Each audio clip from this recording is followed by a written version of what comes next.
Students, we will discuss about the important news. First news is regarding the Malayalam film industry है, उसके perspective से है। Students, Malayalam film industry के अंदर जो फीमेल वर्कर्स हैं उनके सेफ्टी एंड सिक्योरिटी के रिगार्डिंग में एक कमेटी है, उसको कॉन्स्टिट्यूट किया गया था। आप देखिए कि कमेटी को कॉन्स्टिट्यूट किया गया था, जस्टिस के हेमा है उनके लीडरशिप के वहाँ पे। स्टूडेंट, जस्टिस के हेमा कमेटी के द्वारा अपना जो रिपोर्ट है उसे सबमिट किया गया। रिपोर्ट के अंदर बताया गया कि मलयालम फिल्म इंडस्ट्री के वहाँ पे जो सेक्सुअल अब्यूज है उसको फेस करना होता है फीमेल वर्कर्स के द्वारा। स्टूडेंट्स, अगर हम डिस्कस करें हमारे वर्क प्लेस के सेफ्टी एंड सिक्योरिटी के रिगार्डिंग में, आप देखिए कि 1997 के समय सुप्रीम कोर्ट के द्वारा जो विशाखा गाइडलाइन है उसके इम्प्लीमेंटेशन के बारे में मेंशन किया गया था कि हमारे जो वर्क प्लेस हैं वो मोर सेफ एंड सिक्योर होने चाहिए, जिससे कि मोर फीमेल वर्कर्स हैं वो पार्टिसिपेट कर सकें। तो विशाखा गाइडलाइन के इम्प्लीमेंटेशन के बारे में सुप्रीम कोर्ट के द्वारा 1997 के समय एक भंवरी देवी केस है राजस्थान का, उसके रिगार्डिंग में इसको मेंशन किया गया।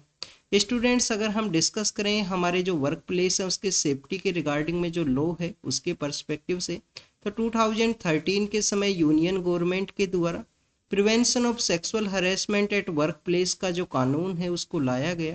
और आप देखिए कि प्रिवेंशन ऑफ सेक्सुअल हरेसमेंट के इस एक्ट के थ्रू में आपको जो कमेटी है उसको कॉन्स्टिट्यूट करना होता है। ऐसे ऑर्गेनाइजेशन जहाँ पे मोर देन 10 वर्कर्स हैं वो वर्क करते हैं, तो वहाँ पे इंटरनल जो कंप्लेंट कमेटी है उसको कॉन्स्टिट्यूट किया जाएगा।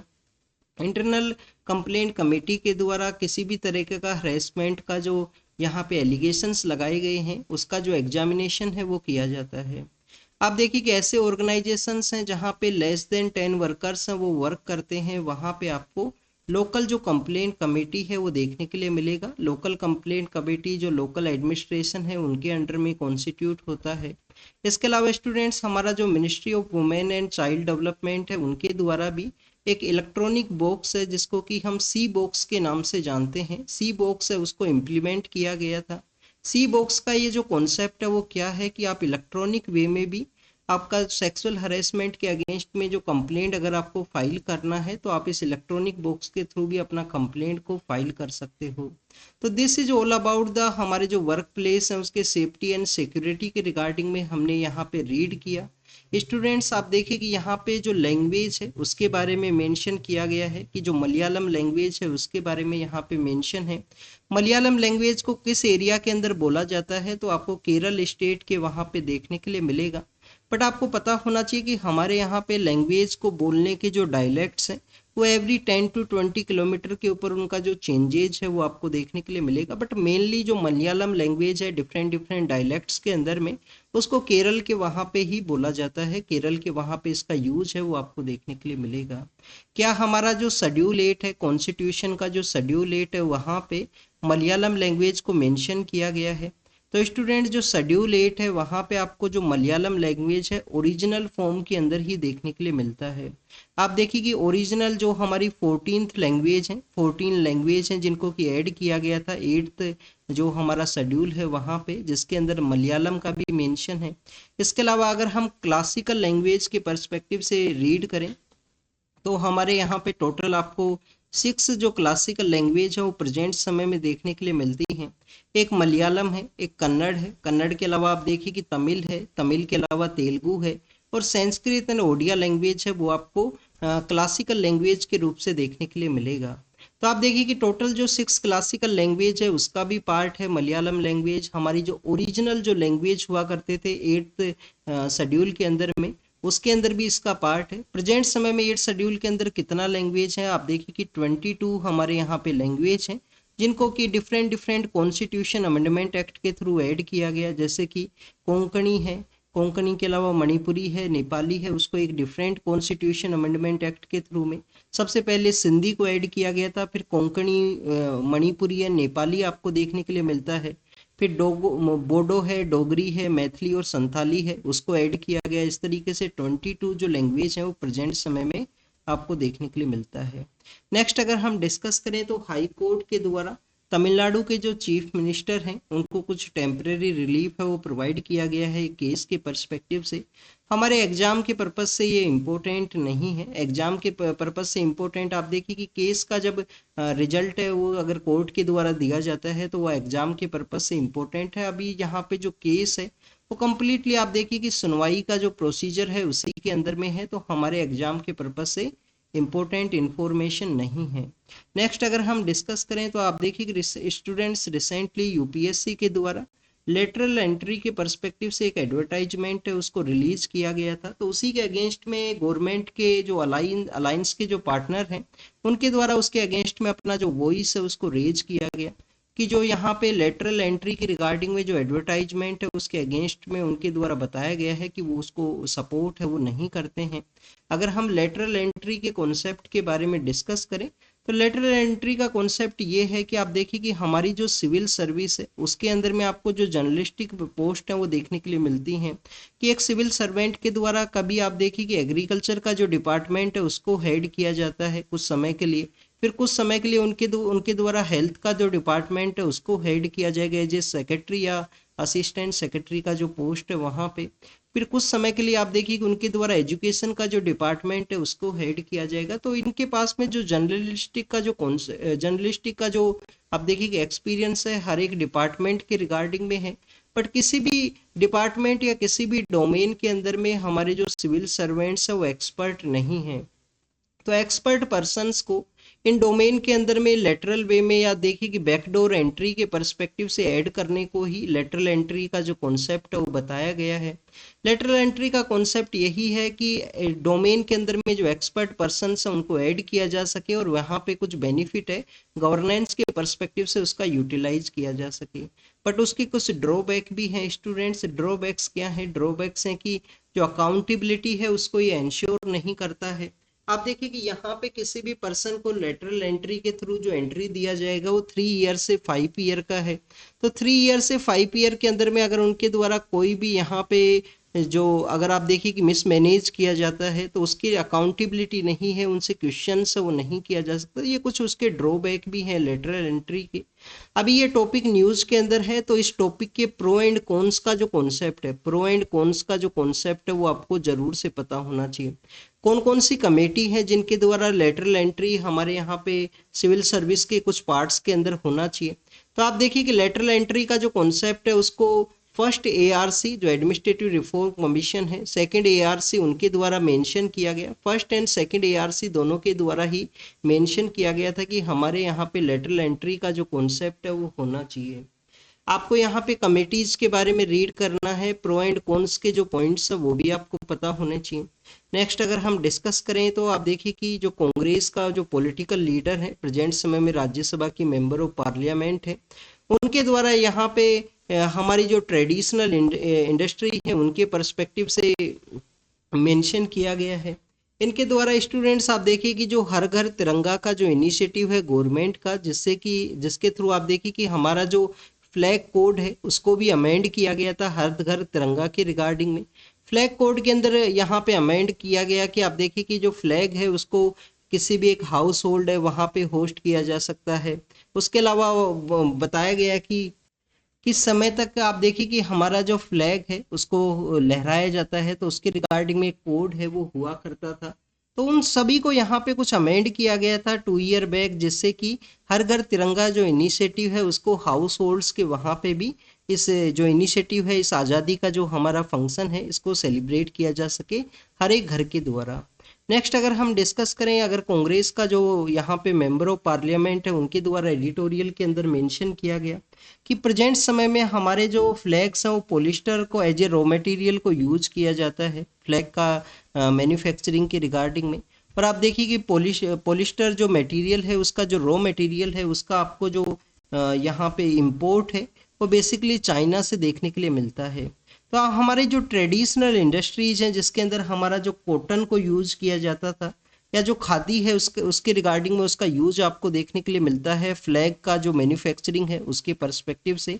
तो उसी के बारे में मेंशन किया गया है कि हमारी ट्रेडिशनल इंडस्ट्री जो ऑलरेडी आप देखिए कि बर्डन फेज के अंदर में है, इनके द्वारा मेंशन किया गया ट्रेडिशनल इंडस्ट्री के बारे में, स्पेशली जो खादी इंडस्ट्री है उसके बारे में कि वो किस तरीके से बर्डन के फेज के अंदर में है। फर्स्ट इनके द्वारा मेंशन किया गया है कि 2016 के समय डीमोनेटाइजेशन लाया गया। डीमोनेटाइजेशन के बाद में आप देखिए कि 2017 के अंदर जीएसटी है। तो डीमोनेटाइजेशन एंड जीएसटी का ऑलरेडी बर्डन है यहाँ पे खादी एंड ट्रेडिशनल जो हमारी इंडस्ट्रीज है उनके ऊपर में। फिर उसके बाद में आप देखिए कि हमारे यहाँ पे कोविड का जो लॉकडाउन है उसकी वजह से भी जो स्मॉल इंडस्ट्रीज है उनके ऊपर इम्पैक्ट देखने के लिए मिलता है, तो उनके बारे में इनके द्वारा मेंशन किया गया। फिर बाद में बताया गया कि जो खादी है या आप देखिए कि हमारे यहाँ पे जो सेल्फ सफिशिएंसी है उसका एक सिंबल है। हमारे जो मोहनदास करमचंद गांधी हैं उनके द्वारा फ्रीडम स्ट्रगल के अंदर में खादी को आप देखिए कि यूज किया गया था हमारी सेल्फ सफिशिएंसी के रिगार्डिंग में, या हमारा जो आत्मनिर्भरता का जो कॉन्सेप्ट है कि हमें किसी दूसरे कंट्री के ऊपर डिपेंडेंट नहीं है। हमारे कंट्री का जो कॉटन है, खादी का आप देखिए कि यूज को प्रमोट भी किया गया था। खादी और विलेज इंडस्ट्रीज हैं वो आपको देखने के लिए मिलता है। हमारे डीपीएसपी के किस आर्टिकल के अंदर में हमारी जो ट्रेडिशनल इंडस्ट्रीज हैं उसके बारे में मेंशन किया गया है, ये आपको कमेंट सेक्शन के अंदर बताना है। यहाँ पे फिर आप देखिए कि इनके द्वारा मेंशन किया गया कि हमारी जो हैंडलूम इंडस्ट्री है उनको जीएसटी से बाहर रखने का जरूरत है। विश्वकर्मा योजना को जब स्टार्ट किया गया था हमारे जो वर्कर्स हैं उनके पर्सपेक्टिव से, तो आप देखिए कि विश्वकर्मा योजना के अंदर में जो हैंडलूम इंडस्ट्री है उसको उसके एम्बिट से बाहर रखा गया है।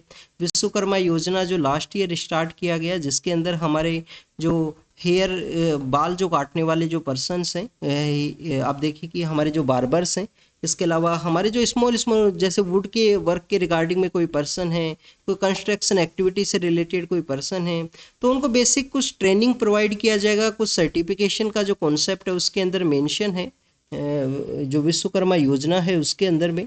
तो उसी विश्वकर्मा योजना के अंदर में हमारी जो खादी इंडस्ट्री है उसको ऐड करने के पर्सपेक्टिव से या हैंडलूम इंडस्ट्री को ऐड करने के पर्सपेक्टिव से इनके द्वारा मेंशन किया गया। तो this is all the information related to the कि हमारी जो फ्रीडम है उसको सेलिब्रेट करने के रिगार्डिंग में हमको जो ट्रेडिशनल इंडस्ट्री है उसको भी बूस्ट करने का ज़रूरत है। अब आपको हैंडलूम डे के बारे में ज़रूर से पता होना चाहिए। 7 अगस्त का जो डे है उसको नेशनल हैंडलूम डे के रूप से सेलिब्रेट किया जाता है। नेक्स्ट अगर हम बात करें बांग्लादेश के अंदर इंडिया का जो कैपिटल है उसके प्रोटेक्शन के बारे में डिस्कस किया गया है। आप देखिए कि यहाँ पे बताया गया कि किसी भी कंट्री के अंदर में कोई भी इन्वेस्टमेंट है उसका प्रोटेक्शन आपको 2-3 वेज के अंदर देखने के लिए मिलता है। आप देखिए कि फर्स्ट वे के अंदर में आपको जो उस कंट्री के जो डोमेस्टिक लॉज हैं, उस कंट्री के जो डोमेस्टिक लॉज हैं उसके द्वारा आपका जो इन्वेस्टमेंट है उसको प्रोटेक्ट किया जाता है। फिर आपको जो कॉन्ट्रैक्ट लॉ है कि आपने जिस कंपनी के द्वारा वहाँ पे प्रोजेक्ट को इम्प्लीमेंट किया गया तो जो कॉन्ट्रैक्ट वहाँ पे इस्टेब्लिश हुआ है उस कॉन्ट्रैक्ट के अंदर में क्या मेंशन किया गया है। तो कॉन्ट्रैक्ट लो आपको सेकंड जो वे है वो देखने के लिए मिलता है किसी भी इन्वेस्टमेंट के प्रोटेक्ट के बारे में। थर्ड यहाँ पे इंटरनेशनल लॉज के बारे में मेंशन किया गया है।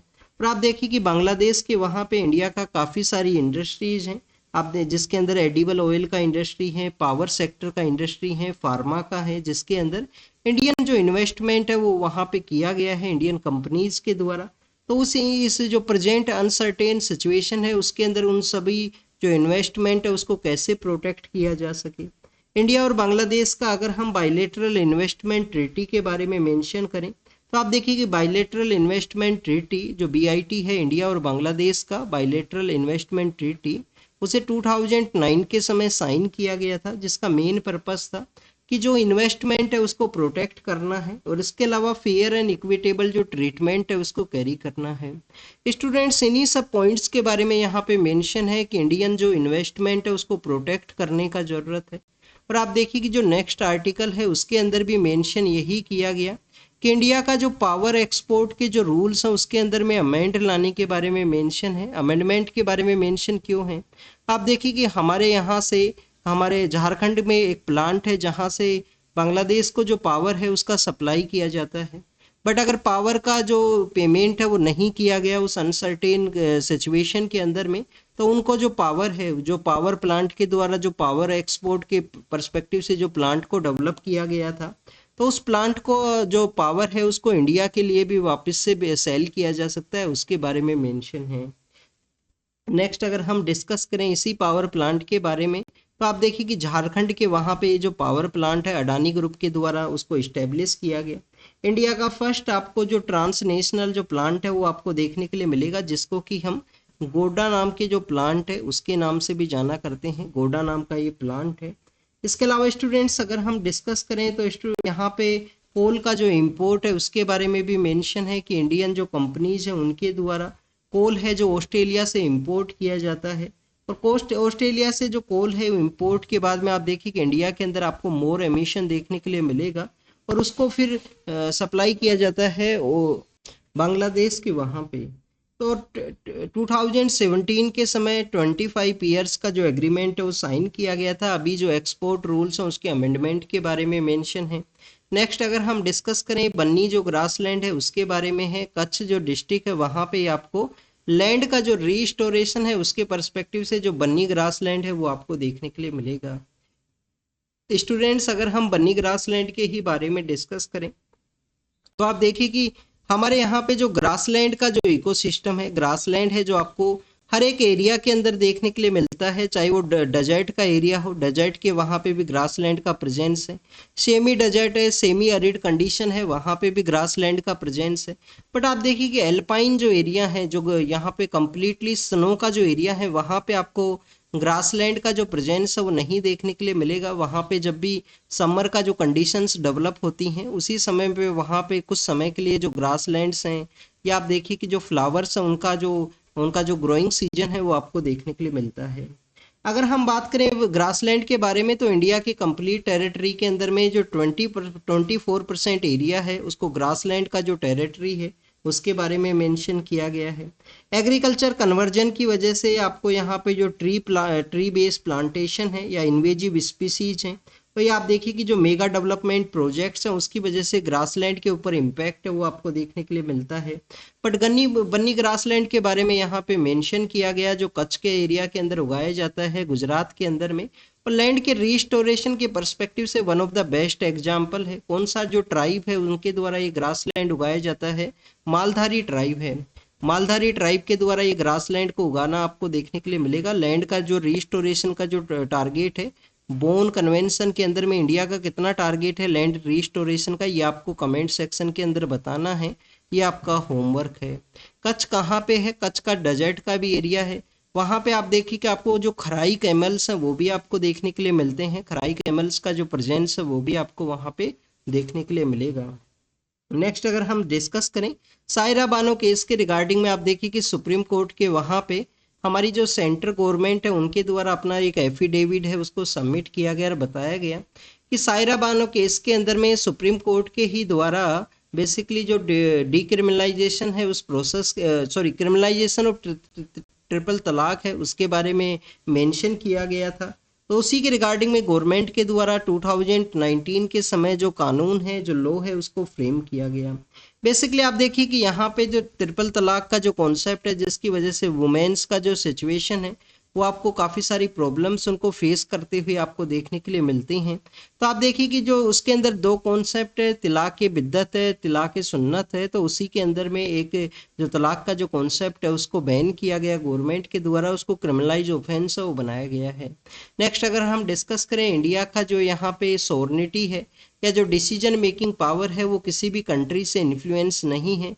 यहाँ पे रसिया और यूक्रेन के जो टाइज हैं उसके रिगार्डिंग में इंडिया का जो डिफरेंट डिफरेंट स्टैंड है उसके बारे में यहाँ पे मेंशन है। हमारे जो पॉलिटिकल लीडर हैं जल्दी आप देखिए कि काफ़ी सारी मीटिंग्स के वहाँ पे उनके द्वारा यूक्रेन के पॉलिटिकल लीडर से मीटिंग किया गया है, काफ़ी बार उनसे मिला गया है इंटरनेशनल प्लेटफॉर्म्स के साइडलाइन के अंदर में। यहाँ पे डिस्कस ये भी किया गया है कि जल्दी हमारे पॉलिटिकल लीडर हैं यूक्रेन की विजिट के लिए जाएंगे। और आप देखिए कि रसिया का विजिट लास्ट मंथ के अंदर देखने के लिए मिला था। क्लीन गंगा मिशन के बारे में मेंशन है जो कि सेंट्रल गवर्नमेंट का वन ऑफ द इनिशिएटिव है। क्लीन गंगा मिशन के अंदर में आप देखिए कि यहाँ पे स्लो पेस के अंदर उसके जो प्रोजेक्ट्स हैं वो देखने के लिए मिलते हैं। इसके अलावा स्टूडेंट्स हमारे यहाँ पे जो एमपोक्स हैं उसके जो केसेज हैं आउटब्रेक है वो हो सकता है, उसके रिगार्डिंग में कुछ कंसर्न्स हैं उनको रेज किया गया। एमपोक्स के कुछ केसेज हैं उनको भी डिटेक्ट किया गया था। आप देखिए कि रिसेंटली वर्ल्ड हेल्थ ऑर्गेनाइजेशन के द्वारा एम पोक्स को जो पब्लिक हेल्थ इमरजेंसी है उसके रूप से भी आप देखिए कि रिकॉग्नाइज किया गया है। सीएसआईआर के जो डायरेक्टर हैं उनका जो डेथ हुआ है, सीएसआईआर के बारे में आपको पता होना चाहिए। आप देखिए कि हमारे साइंस सेक्टर के अंदर रिसर्च को प्रमोट करने के पर्सपेक्टिव से वन ऑफ द इम्पोर्टेंट आपको जो इंस्टीट्यूशन है वो आपको सीएसआईआर है वो देखने के लिए मिलेगा।